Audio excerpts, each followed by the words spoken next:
আজকের বিকেলের আকাশটা বেশ চমৎকার লাগছে। এখানেই হচ্ছে আমার লেবুর বাগান। প্রত্যেকটা লেবুর ডালে ডালে প্রচুর পরিমাণে ফুল আসছে। আর এই পাশে দেখতে পাচ্ছেন আমার বড় ভাইয়ের বাসা। বাসাটা বেশ চমৎকার করেছে। বাসার পাশে কিছু ডাব গাছ আছে। আর এই যে দেখতে পাচ্ছেন চমৎকার কয়েকটি তাল গাছ। এই তাল গাছই হচ্ছে আমার এই জমির সৌন্দর্যের রহস্য। আর ওই যে পাশে দেখতে পাচ্ছেন নীল রঙের টিনের ঘর, ওটা আমার আরেক চাচাতো ভাইয়ের বাসা। আর পাশেই তার পিছনে দেখা যাচ্ছে পশ্চিমে সূর্য ডুবে যাচ্ছে।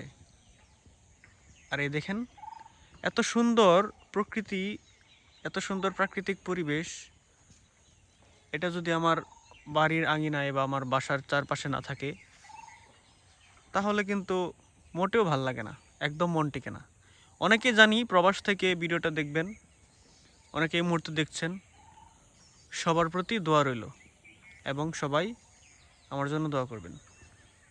স্বপ্ন যখন কৃষক, তাহলে কৃষি জমি যদি এরকম সৌন্দর্য না হয় তাহলে কি আর মন ভোলায়? তাহলে কি আর ভালো লাগে? ধন্যবাদ সবাইকে।